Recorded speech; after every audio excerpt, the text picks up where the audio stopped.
دہلی کے قدیم بازاروں کے متعلق اطلاعات کے 3 اہم ذرائع ہیں: سیر المناظر، آثار الصنادید اور واقعات دارالحکومت۔ ان سب میں سب سے قدیم کتاب سیر المنازل ہے، جو 1827 تک مکمل ہو چکی تھی۔ آثار الصنادید سر سید نے 1845 میں شروع کی اور بقول حالی اس کی تکمیل میں 1.5 سال لگے، جبکہ واقعات دارالحکومت 1919 میں شائع ہوئی۔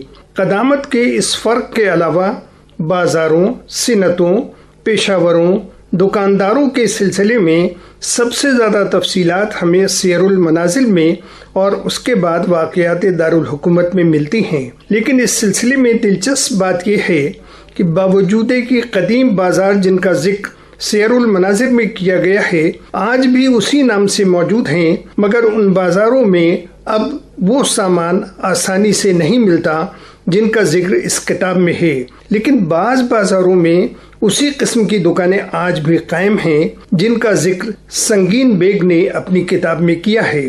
مصنف نے لکھا ہے کہ پائے والان میں آتش بازی کی دکانیں ہیں اور تفصیل سے ان کا ذکر کیا ہے، اور آج بھی جامع مسجد کے قریب یہ دکانیں نظر آتی ہیں۔ بالکل اسی طرح چوڑی بازار میں آج بھی کاغذیوں اور برتنوں کی دکانیں موجود ہیں جن کا ذکر سیر المنازل میں ملتا ہے۔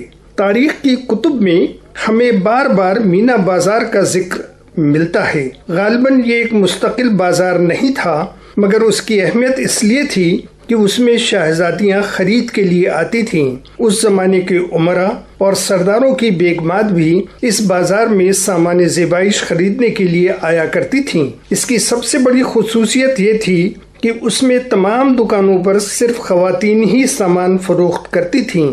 دکانوں پر خواجہ سراؤں کو بھی بیٹھنے کی اجازت تھی۔ بازار میں پردے کا اہتمام رہتا تھا۔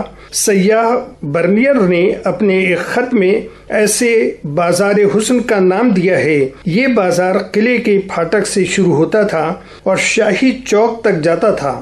چوک پر دوسرے بازاروں کے راستے تھے جن میں تقریباً وہی سامان فروخت ہوتا تھا جن کی خواتین کو ضرورت ہوتی ہے۔ کپڑے، عطر، گھریلو استعمال کی اشیاء، زیور، سنگھار کے سامان جیسے مہندی، اوبٹن وغیرہ یہاں ملا کرتی تھیں۔ دہلی کے کاریگروں کا بنایا ہوا سامان تو ملتا ہی تھا، اسلامی ممالک جن سے تاجر آتے رہتے تھے کا سامان بھی ملتا تھا۔ برنیر نے بڑی تفصیل سے بازار میں فروخت ہونے والی اشیاء کا ذکر کیا ہے۔ اس نے یہاں تک لکھا ہے کہ یہ بازار پیرس کے بازار پونٹ نیوف سے کسی بھی طرح کم نہیں تھا۔ دکانداروں کو منہ مونگے دام ملتے تھے، اس لیے وہ جہاں سے بھی ممکن ہو سامان خرید کر اپنی دکانوں پر سجاتی تھیں۔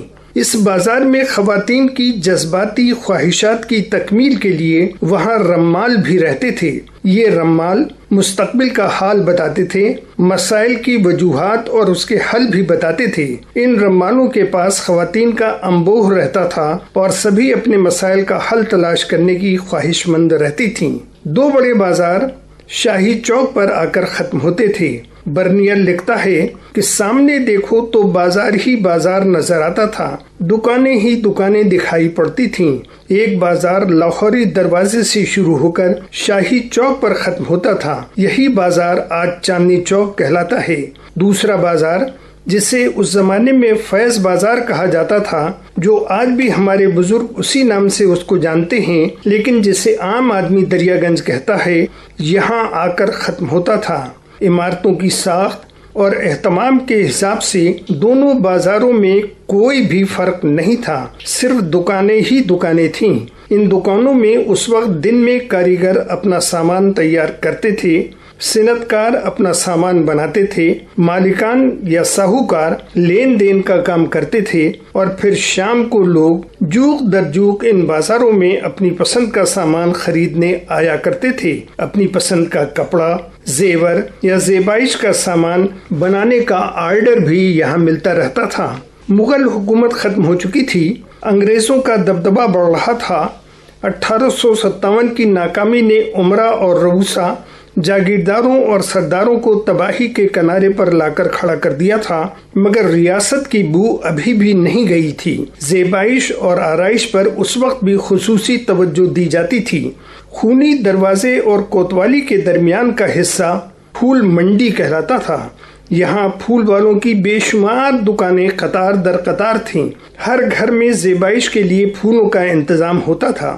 کالی مسجد کے قریب صنعت کاروں کی دکانیں تھیں۔ یہیں سے ایک راستہ بازار کناری والے کو جاتا تھا۔ اس پورے علاقے میں رہائشی مکانوں کے نیچے کے حصے میں دکانیں ہوا کرتی تھیں، جن میں کاریگر مختلف اقسام کے سامان تیار کرتے تھے، خود بھی فروخت کرتے تھے اور بڑے دکانداروں کو بھی سپلائی کرتے تھے۔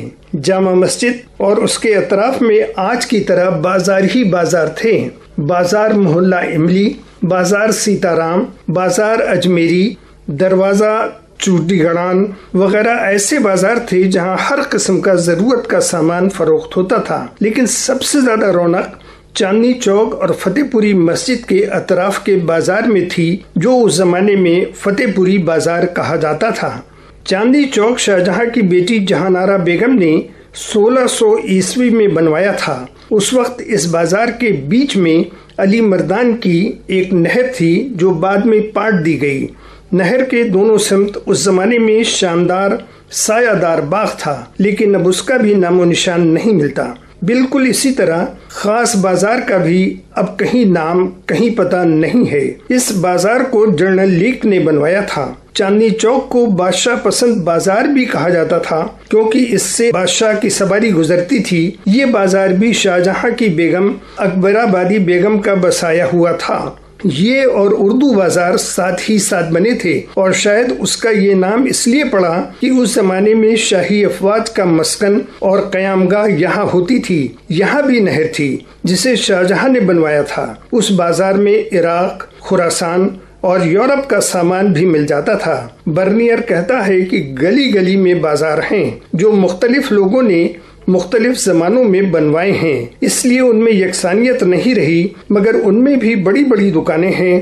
برنیئر نے ان دکانوں کا بھی بہت تفصیل سے تذکرہ کیا ہے۔ اسی طرح صنعت کاروں اور کاغذیوں کی دکانوں کے علاوہ راجہ کیدار ناتھ کی حوالی کی طرف گلی میں بقالوں اور لوہے والوں کی دکانیں ہیں۔ حوض قاضی کے شمال میں ریوڑی والے کی دکان تھی۔